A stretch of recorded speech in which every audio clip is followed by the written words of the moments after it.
right, New York Jet fans, it is Monday, October the 20th, 2025, and the New York Jets continue to stink. Breaking news, the Jets suck. All right, well, but we still have to talk about this team. In the aftermath of yet another loss, they are now 0-7 on the year. We thought it'd be bad. We didn't know it'd be this bad. We're built for this shit, Aaron Glenn said, and yeah, we're built for this shit is what he meant, I guess. But let's talk about Mr. Glenn, the head coach who's receiving a lot of criticism from a lot of different places. And there's basically two reasons why, in my opinion. One is the media gaffes, the way he has approached the media. And we got another one today. So they were talking about, are you going to stick with Tyrod? Or are you going to go back to Justin Fields? And he said, I'm going to look at it. We're going to talk to the coaches. And I'm also going to talk to other coaches who have been in a similar situation. Now, he said something like this a number of times. And at some point, you got to stand on your own 2 feet, don't you, if you're a head coach? I mean, I understand the value of having mentors. And there are times when you want to go to your mentors and say, man, I'm in a tough spot here. Give me some advice, mentor. And I get that. But at the same time, it kind of makes you look like you're in over your head. That's what it makes you look like. And these media gaffes are the same things that we're keeping on seeing. It was from Solid did the same things, similar things, different style. And that's why I say we got to look at Eric Gelfand. He is the person who runs the media for the Jets.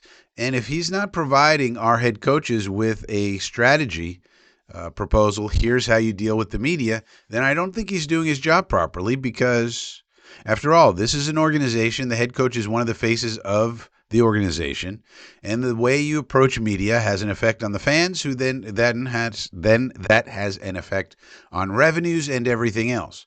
Now, a lot of this would be overlooked if we had some wins, obviously. But nonetheless, the bigger point is, how come our media person doesn't give our head coaches a media strategy? If you're combative, one thing you could do is say, if you're combative with the media, that might sound good in the moment, but the media is going to come back on ya. Yeah, if you shoot at the king, you best not miss, they say. And with the media, you can't really kill the media no matter how good a shot you are. Oh, I zinged him with that one. Yeah, but wait until tomorrow and the next day and the next day, and they will hang you with your own words and also your lack of performances. Because if you're going to go after the media, criticize them and say things like, what kind of a question is that, Brian Costello? Well, that's fine and good if you're winning, and the fans will stick by anybody if they're winning, pretty much. You could put a serial killer up there as the head coach. As long as we're winning, the fans will be like, that's the greatest coach of all time. Yeah, but he's a serial killer. It doesn't matter. So, but so if you're losing, now the media is going to character assassinate you, which is what's going on. So again today we saw another issue where he said, I'm going to check with some other coaches on how they handled the quarterback situations. It's not going to fly very well. Not with the fans, not with a losing record, not in this situation. It's just not. And now the media is going to kill him with that one. Every day he just steps in it. It's like, Jesus. And then the second thing is the main thing that Glenn is getting wrong so far is game management. Now, I did see some comments from Keyshawn Johnson about this, and he said, the Jets really need to get Aaron Glenn, somebody with experience, to help him with this game management stuff. I don't understand why the Jets don't do that. Well, Keyshawn, guess what? We did just that. We hired Coach John Berger. He's our game management coordinator. Who is John Berger? Well, he has over 35 years of experience in the NFL.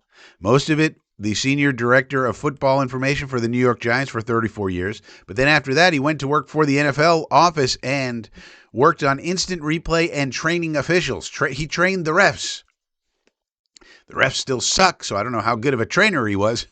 But he has all of this experience, and then we hired him. So we hired exactly the type of person Keyshawn Johnson said we should hire for this role. He's there. We have him. He's on the headset with Glenn. Now, We don't know what's going on in the interaction between Berger and Glenn in those moments. Maybe Berger's giving him the right advice and Glenn's just not listening to it. We don't know. We're not on the headphones. But he's there, and in any case, the blame ultimately goes to Glenn. If Berger's giving him good advice and Glenn's not listening to it, that's on Glenn. If Berger's not giving him good advice and telling him to do the things he's been doing, which have been bad, then Glenn made the wrong hire, and we need to get rid of this Berger guy and get somebody else, right?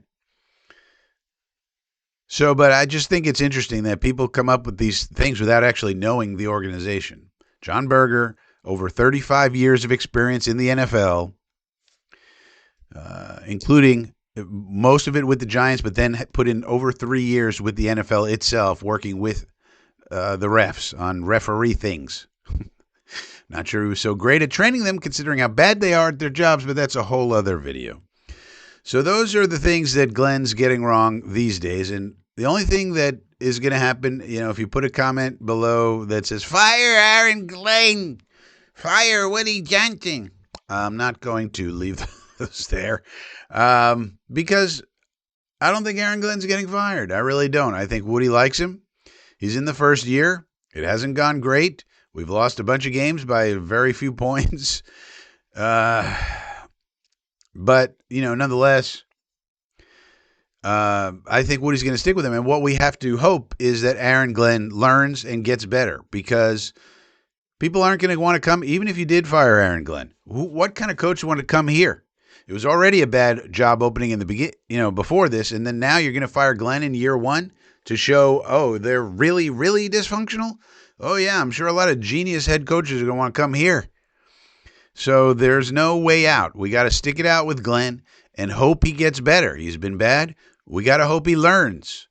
We heard all these stories about how much he learned all through his career. He started out scouting. He had to learn that. He had to learn how to use Excel, Microsoft Excel, and all these things he didn't know. And then, he went scouted for a couple of years. Then he started on his road to coaching, kept learning, moving up the ladder. So let's hope he's good at learning. That's all we can do, because I don't think he's getting fired. Woody's not moving the team. Somebody else suggested move the team. Somebody in the media, I think on Jordan Schultz's show, said move the team. The team's not getting moved. It's too profitable. What are you going to do? Move him to St. Louis and then be less profitable? I mean, the Jets, for all their problems, are an incredible business. It's just the way it goes.